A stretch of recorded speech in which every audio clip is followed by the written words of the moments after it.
All right, so it's Tuesday, March 30th. This is the weekly COVID-19 response committee update, and we are joined by City Council President Marcus Williams, City Councilor Tim Allen, and City Councilor Sean Curran. I did just receive word from the Health Commissioner that she she's walking a vaccine site last minute that she needed to go over to check on, and she is going to try to get on at about 4:45. So with that said, I thought we could take the beginning of the meeting today as we wait to see if the Health Commissioner is able to join us, just to check in with counselors that are present about anything that's been on your mind relative to the pandemic response that we might be able to address in future meetings of the committee. Certainly the committee has been very focused for the last several months in obtaining local vaccine doses, and it looks now like that has come to fruition, and we've seen just in the last week over 1,000 doses administered through the local sites here in the city of Springfield to Springfield residents. So that has been a great development. But I think now we can also turn our attention to other details. So just wanted to see Councilor Curran, President Williams, Councilor Allen, if you have any thoughts of different issues to address in the coming weeks with the committee. And I also see TJ Plants joined us, so we can probably get a finance update from him following that conversation. Anybody want to jump in? I guess this is Councilor Curran here, Jesse. Yes, yeah, I guess an update as to the program of delivering the vaccine to shut-ins, those seniors who are not able to on their own make it out to the Eastfield Mall location or the pharmacies, and what is the progress of that? I know Connecticut started that maybe a little bit earlier than Massachusetts, but how are we doing on that front? I think that's a great question. We can definitely get someone here to discuss that. I do know that they just launched this week, Councilor Curran. The state has launched that program, and it is available in Western Massachusetts and in Springfield. But we can get the details on that. There is, I'll have through the staff them send out the information, but it is a number that individuals can call into to be screened for their eligibility and then have the vaccine delivered that just started today. I'm sorry, I missed a part of that. Is that delivered to their house? Yes, Councilor Allen. Yep, I just learned about that over the weekend. The state announced it on Friday. And so we can definitely get that information out to all counselors, and we can get somebody here to talk about how it is actually operating for next Monday. I'll work on that, or for next Tuesday. That's good. We had that issue 6 weeks ago. We talked about it or something. We weren't sure what the outcome would be. That's good. That is good. Yes. Yeah, I think that, and that also came out of the meeting we had with the state delegation as well. So that is a positive development too. Yeah. President Williams, anything? Sure. So I'm interested to hear more about the Vax Force's work as it relates to being in the community and dispelling some of the myths that live regarding the vaccine. And I think, because of the fact that, folks typically in communities of color are probably less apt to get the vaccine, those stories, especially during this time, and as we might be on the cusp of a fourth wave, would be really kind of good to kind of disseminate to folks just to build confidence, public confidence in the vaccine itself. So I would love to hear more about that work being done. Okay, so we'll extend an invitation to the Vax Force as well. So I've got the update on the mobile vaccination and update from the Vax Force. So we'll work on that for the upcoming meeting. And I can also share with you all that that TJ Plant is here, as I mentioned. So TJ, did you want to give any update from the finance side, especially with regards to the recovery funds? TJ, the commissioner is held up, so we were just discussing some agenda items for future meetings. But since you're here, if you'd like to share any update we have on the federal relief funds. Sure. So I'll give you the update on the spending, and then we can have a conversation about the recovery plan funds that are earmarked for Springfield to get. So first, the overall spending for COVID since the beginning is for the city of Springfield is $34.8 million. 8.6 million of that is on our deficit spending account. That's where we charge everything, and then we charge it off to the appropriate grants. And then we have $26.2 million worth of grant spending for a total of $34.8 million. We are looking to maximize the grants through FEMA and all the other CARES money and all those areas where we have the funding available, just to maximize all the funding we have currently. As far as revenue losses, we have lost $8.1 million since the beginning of COVID, and just your basic variable revenue. That's fees, fines, permits, all those things. We had a slight increase of revenue from last week to this week. About $343,000 for motor vehicle excise tax that has come in. We've lost since the start of fiscal 21. We've lost 3.2 million. Like I said, for an overall 8.1 million.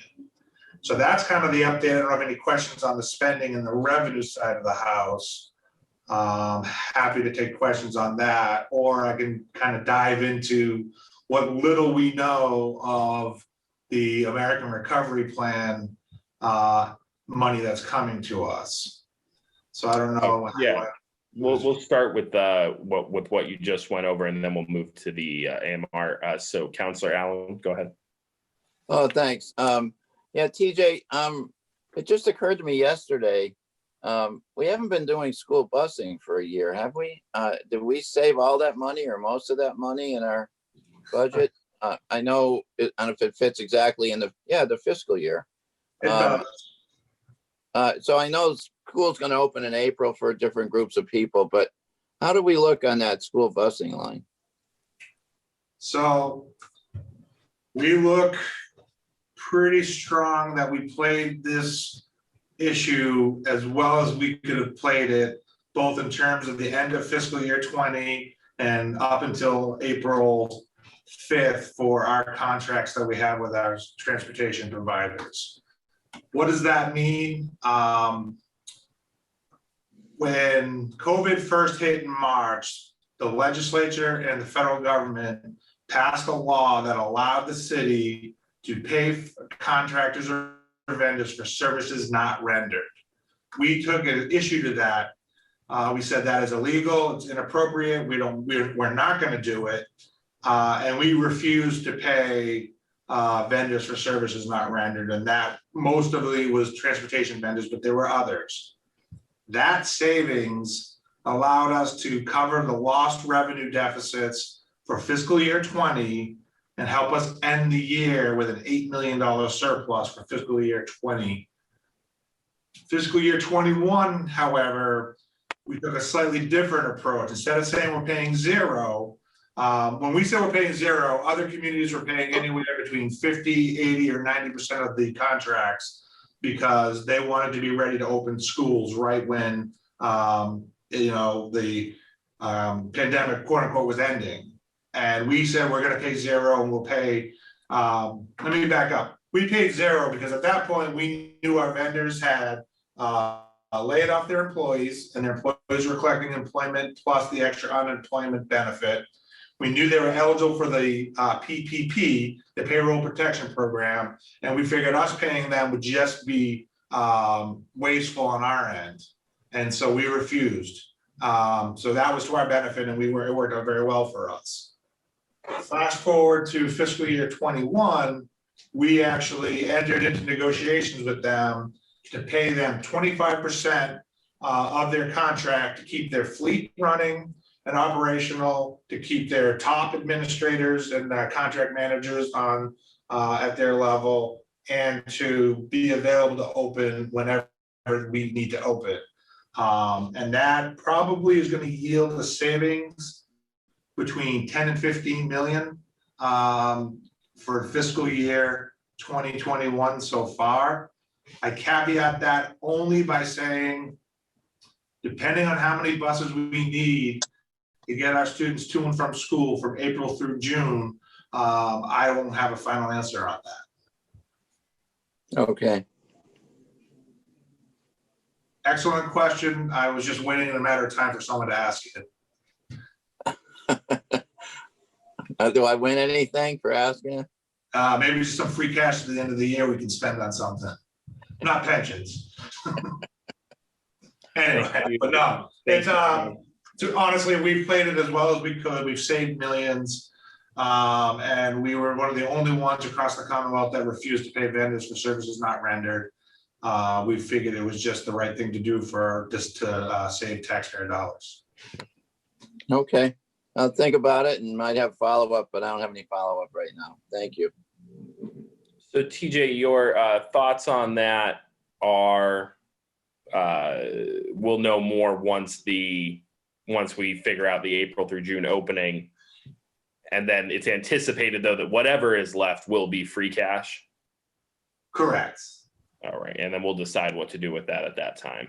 Correct. So what we'll have to do is extinguish the deficits that we have. And this is where it gets complicated in the sense of we have revenue flowing in from the American Recovery Plan that's supposed to help us cover revenue deficits. Right. We have, revenue flowing in from CARES money and from the recovery plan that allows us to cover the spending. We just need to be strategic in how we do it. So I think that's a good segue to the American Recovery Plan. So we had met on this 2 weeks ago, specifically with regard to the sum. So at that time, we had determined we were expecting about 126 million coming to Springfield, but we didn't yet know what it could or couldn't be spent on. So what do we know now? That's so we don't know a lot more. So I'll put it this way. I know Springfield's getting an earmark of 97.5 million that we're getting directly. I have heard the number could be as high as 127.3 million based upon the county allocation to Hamden County. As the council's aware, Hamden County has abolished the county system, so they have no real way to accept and or manage the money. One of two things can happen. It can go to the state, or it can be reallocated to each of the municipalities based upon population. The Mass Municipal Association put out their analysis that says that Springfield will get an additional roughly 30 million to get it to 127.3 million for Springfield when that allocation goes through.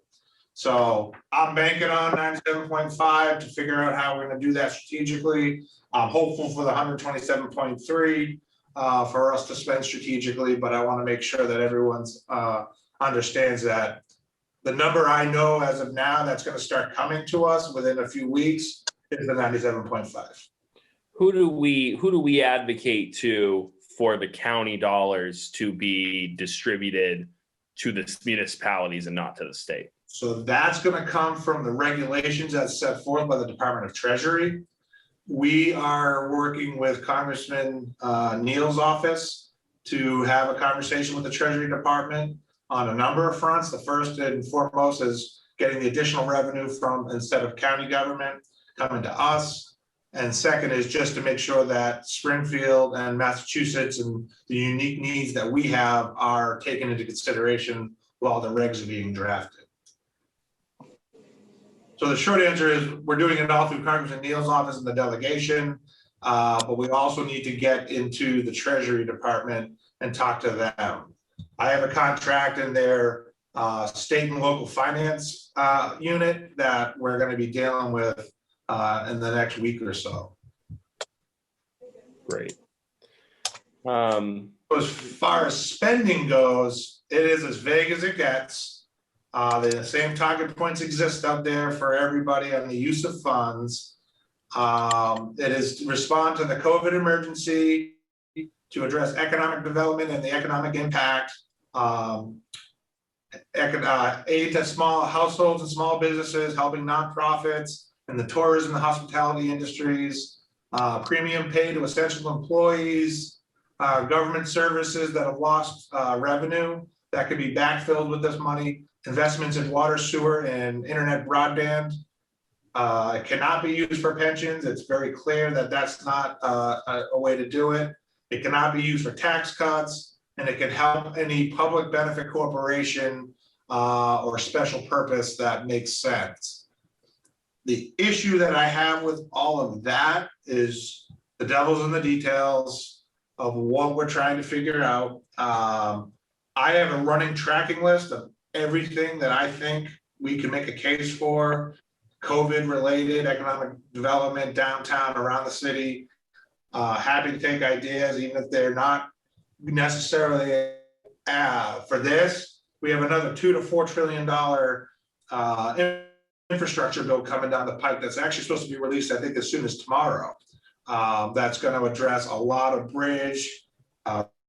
road bridge infrastructure, flood control, all the stuff that we would want to see funding for to help us. I'm going to be advocating for a new police station and Campanile and all those stuff. So it's an opportunity for us to get yet another pot of money to help us address. So we're putting together a running list beyond the capital plan of everything we think the money should go for. There's nothing, even if it's a wacky idea, we're putting it in there just because we want to make sure that we're talking about it and we're having the, the deep conversations. My approach to all the funding is I'm trying to picture a bureaucrat sitting at his desk in 5 years, reading what we did and auditing us. And they're going to say, yeah, that makes sense. And they're not going to try to claw the money back. Well, that was my question. And then I'm going to move to President Williams is, do we know yet if the money is going to be submitted to us and we hold it in an account, or do we have to submit and get the money or spend it and get reimbursed? Do we know that? Well, no, my understanding is we get the money. Half the money is supposed to come to us within 60 days of the signing of the bill. And then the second half of the money is supposed to come to us within 12 months after that. And then we're going to have quarterly reports and annual reports that we're going to have to file. Okay, I understand. President Williams? Thank you, Mr. Chair. TJ, just a quick question. Did you say that the funding that's coming down the pipeline can be used to backfill city services? Backfill lost revenue, enhance any services impacted by COVID, and basically anything that we can determine a need based upon the pandemic. Do you have an inkling as to if there was any lost revenue in some of our city departments due to COVID? Oh yeah, so we've lost 8.1 million that we can point to right now, just based upon the fees and the hotel motel meals tax. All of our revolving funds, the carriage house have lost money. Our parks have lost money, and every department's lost money revenue. With the exception of the golf courses. They're the only ones that made money for us this year because that's all people could do during the pandemic. Right. So we're tracking all that. If those are allowable expenses, I don't believe that was a part of the first package, but I could be wrong. It was not. Oh, perfect. So, I mean, it's really good to hear that. Typically, you don't being the case. So in regards to, parks and things of that nature, it'd be great if we can look at how much of that, pie, that the chunk for refilling kind of some of the lost revenue, that piece I think is essential and almost probably, for me, almost like priority number one. Let's get back on our feet and then figure out the rest. You know what I mean? So my hope through all this is to, if you recall, we used 3 million or so in free cash to balance FY21's budget because we didn't know. I'd like to even get that back and throw that back into reserves. All the other revenue that we lost, and just, the free cash that we're using now even for some of this stuff, would get that back into reserves. So I think we're going to look at it. And then our big thing is the lost property values, not the residential so much because they're doing well. It's the commercial properties that we're realizing there's going to be a dearth of office space downtown because most of the companies realize they can do it half the space, if any, and that's going to cause And the commercial problem is not going to be now. It's going to be felt 2, 3, 4 years from now. That's big. Yeah. Appreciate that context. Thank you.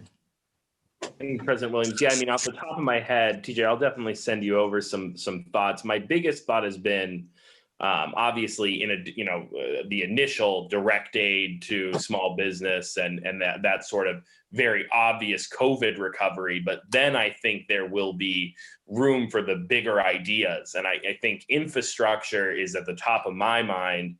But you make a good point with the infrastructure bill coming down the pipeline. I think we got to look at that carefully and make sure if we're going to see additional funds from there, we don't sort of blow it with the, spend a bunch out of the rescue plan funding that then could come from the infrastructure. So it's helpful that will be coming out soon. We at least get an idea, So my hope for the infrastructure funds, and I don't know if we'll get it, is a similar allocation to cities and towns. Because last time we had shovel-ready projects, the state, Mass DOT, took virtually all the infrastructure money from the last recovery. And we got to fight. We got to fight for that. Yeah. So I haven't had that conversation on the infrastructure piece yet, but I definitely want to know how are they going to make sure that cities and towns get their fair share. Absolutely. All right. We still don't have the commissioner with us. She said she was going to reach out to me here. So are there any other questions for TJ? Seeing none, TJ, do you have any questions for us? No, I mean, I just honestly email me ideas on anything and everything you think that has been impacted by the pandemic.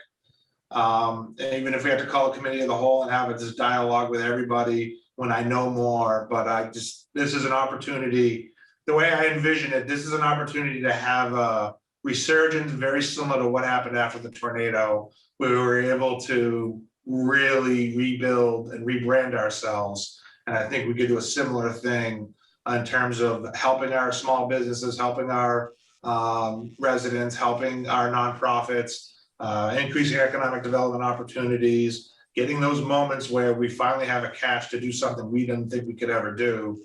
And that's the type of transformative thing I think we can do with the funding that's coming.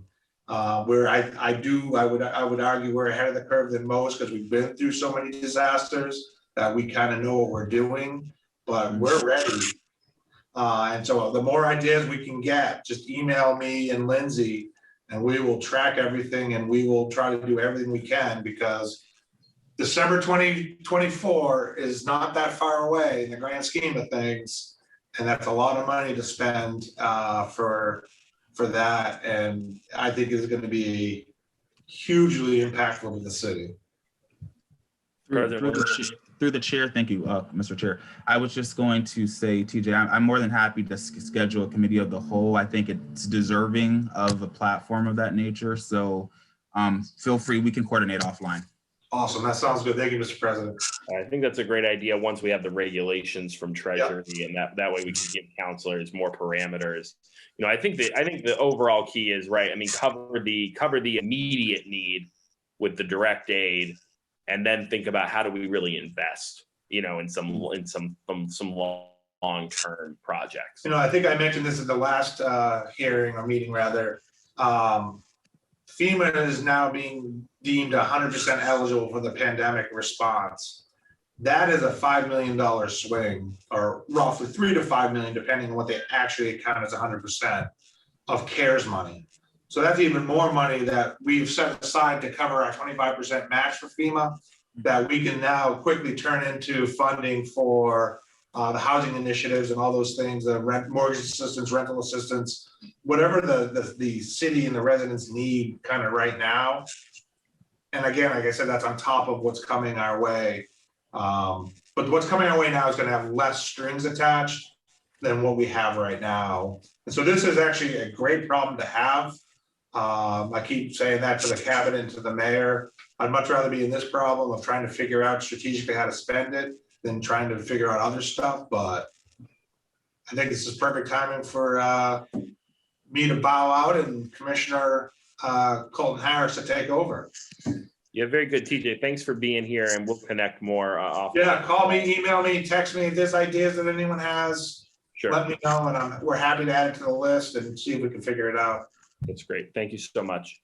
All right. And so we'll hear, we are joined by the Commissioner of Health and Human Services, Helen Colton Harris. Commissioner, thank you so much.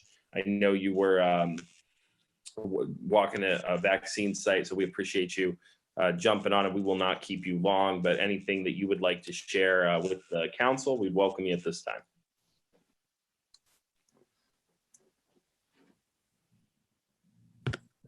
I think mostly all of you counselors know that we are in the middle of a surge.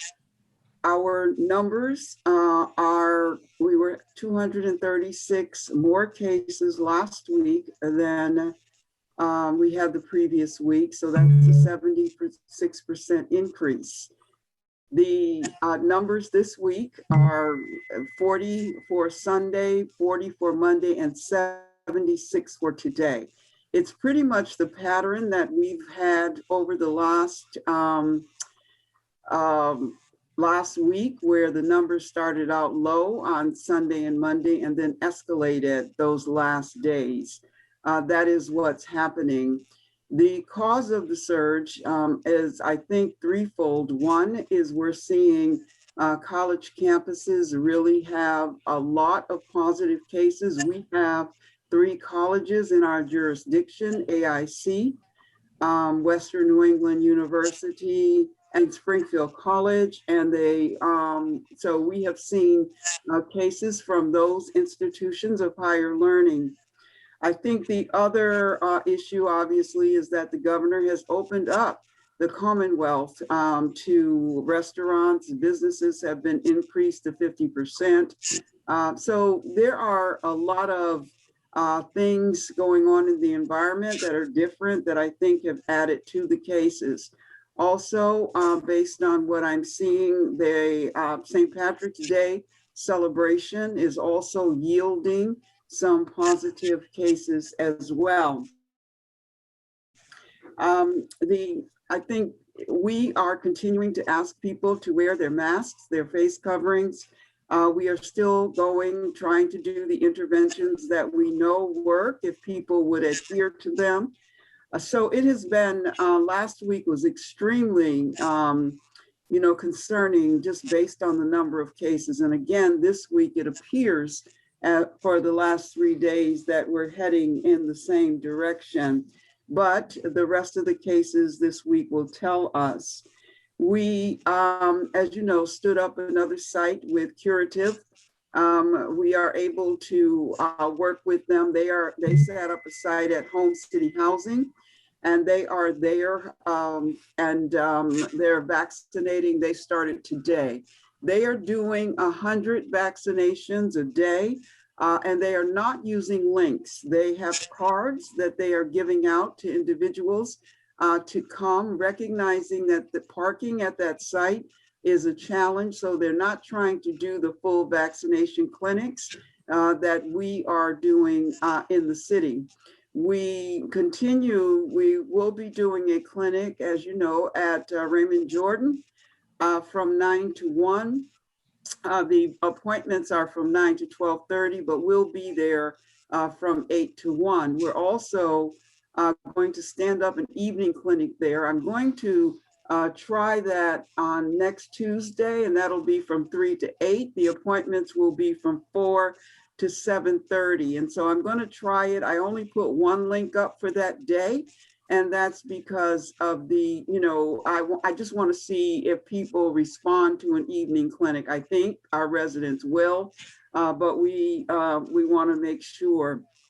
We are continuing, as you know, to work with Behavioral Health Network, and they are doing 300 for us every week. We have bowling set up every week on Saturday. They are doing 200 they did 244 last Saturday. Everything went well there.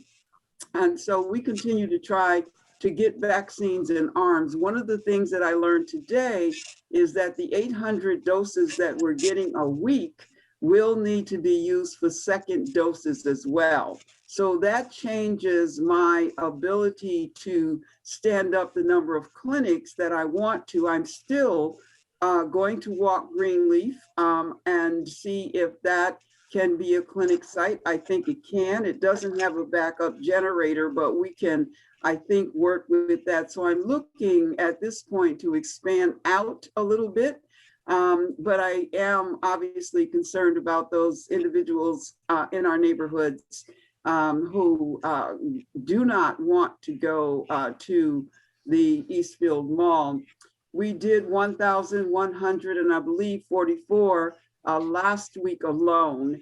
And so that means that those second doses then will need to be spread out over that number, as well as with BHN and Bolin. So that's pretty much an update, counselors. I'm happy to answer any questions.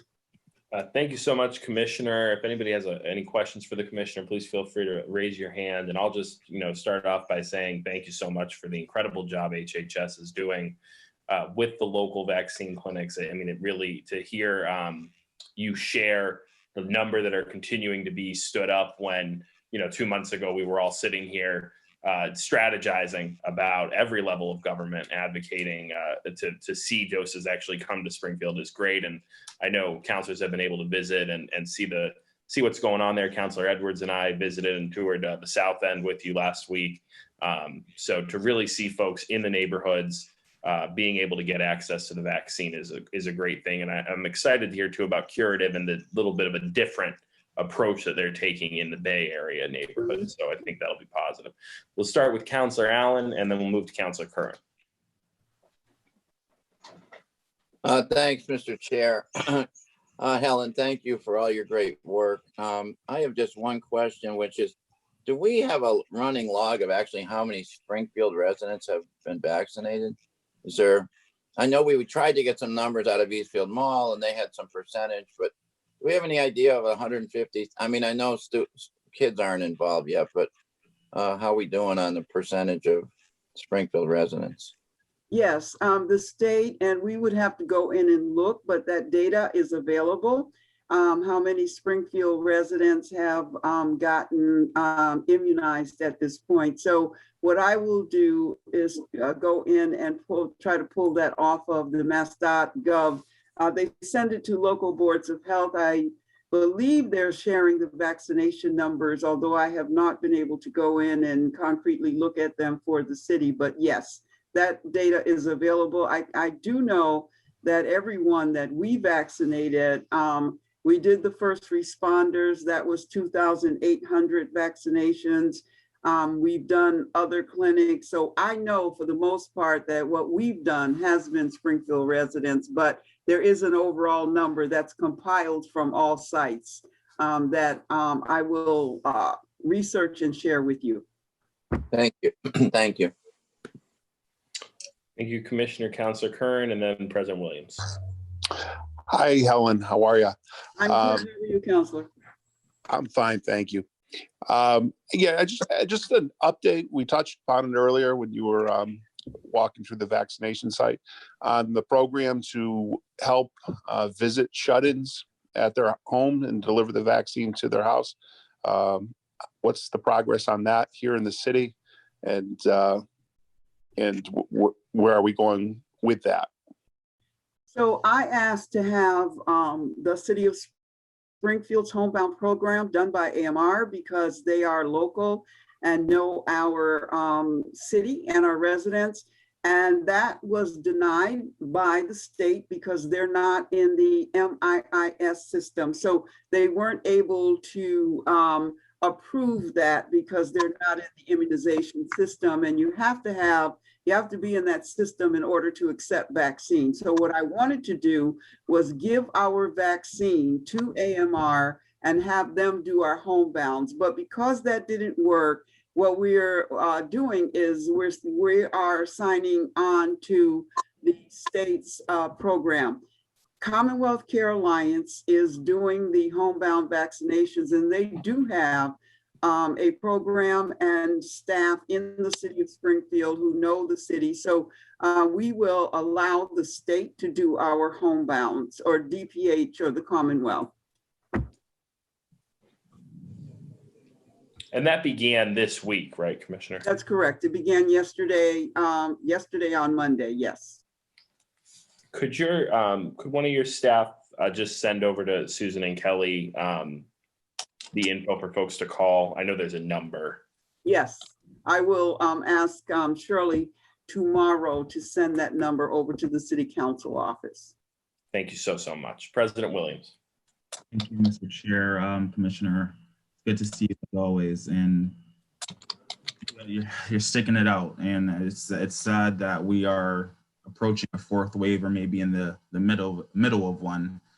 But the question I have is around the general public and the phase to vaccinate those who fall outside of the other phases that we've had thus far. Do you have a timeline perhaps on how that rollout will look and how far into the summer it might take us to fully offer anyone who wants to get a vaccine the opportunity to? Thank you, Council President. That's an excellent question. So April 19th, all residents become eligible for vaccines. At that time, I will stand up 2 additional clinics. One will be at the Greek Cultural Center. The second one will be at J.C. Williams Church. We walked both of those sites already, and so I know that they have the capacity to handle that. At that point, we will hopefully bring on more staff. I've asked personnel, and they're doing it, to stand up part-time clinic. I sent a job description over. So that will post on the city's website for 1 week, then it comes down, and hopefully we'll have applicants who will be able to assist at the clinics. So when we go to general public, I expect to open those 2 clinics. I also expect that we'll stay at Ray Jordan, we'll stay working with Curative, and we'll stay with the Saturday. So that will be the process. I did ask Bay State Health to allow me to use their clinics. A MOU has been signed today where they're going to allow us to use Brightwood and Mason Square. However, we have to staff them. So, they're clear that you can use our facilities, Helen, but you will have to staff them. And so we're working on that. I don't expect that to happen until potentially next week. And those days will be Saturday from 8 to 1 at Mason Square. And then we will go to Brightwood, which will be in the evening from on a Thursday from 4 to 7. So we're going to be pretty busy moving forward, which is a good thing. We get to vaccinate people, but that will be the strategy as we go to public facing clinics. Appreciate that. Thank you. Thank you very much, councilors. Are there any other questions for the commissioner? Seeing none, Commissioner, I only have one question, which is, when this committee began, we sort of asked what the city council could be doing to support your work. And the main thing that you had highlighted at that time was around advocating for doses, and those doses certainly are here. We know we can always use more, but just wondering at this time if there's anything in particular that the city council could do to support you and your department. Well, I think certainly when we stand up, when that posting happens, if individuals who meet the criteria who are willing to work with us, we certainly would appreciate it. We are going to need not only paid people, but volunteers, and Councilor Letterman, you offered to assist with that. The other thing is, I think continuing to advocate that there's equity from the Commonwealth, whatever happens as far as the Western region is concerned. We are getting doses right now. I'm hopeful there will be no gap, but I think your advocacy around doses and making sure that Western Mass has what needs to happen. And I said this to the state, so I'll say it to you. it concerns me that all of the contracts, all of the big contracts that have been associated with this rollout as far as vaccination and testing is concerned are really happening from the eastern part of the state. I think it's important that we think about, are there contractors or people who can provide services who are from the western region? Now, there could be contracts that I don't know about, but I certainly, the marketing company they want to use is ASG. ASG is based, as you know, in Boston. And, you know, you can't just have a canned response to a geographical pandemic when we are so different in every part of the state. So I think continuing to advocate for Western region around who's providing services to our constituents, I think is important. I think that's valuable, Commissioner. We'll definitely discuss with the president some work in that area. I absolutely agree with you, and would go further as to say too that I think I've been uncomfortable from the beginning with the level of privatization that we've seen in the process. I think, you know, we have extremely competent public servants here in the city of Springfield, including yourself, who have been prepared to respond to this directly from the beginning. And I think that, unfortunately, the privatization, specifically of the vaccination process, has actually slowed down the recovery. So I'm hopeful we can see more public investment going forward. President Williams, you had your hand up. The last question I have, I promise, is just around, our facilities allowed, and the facilities I'm referencing are both those that are state kind of controlled, as well as local, as well as any kind of quasi in between. Are facilities allowed to share vaccines so that they go to waste, Commissioner? Yes. So if in fact we get to the end of our clinic and have, I think this is what you're asking me, and we have 6 doses left, we put those doses in anybody's arm that we can find, because otherwise they're going to go to waste. And so, yes, we are allowed to share vaccine with individuals. Well, I don't know if allowed is the right word. We should not be wasting any vaccines. And so we will put them in arms of individuals who may not fit the phases. Okay, that's it. Thank you. Thank you, everybody. I think that'll bring us to the conclusion of today's meeting. Commissioner, we appreciate you being able to get on. We had TJ earlier, and to the counselors, we will reconvene next week, and I will follow up on both items that you brought forward at the beginning of the meeting. So everybody have a great rest of your day. Please stay safe.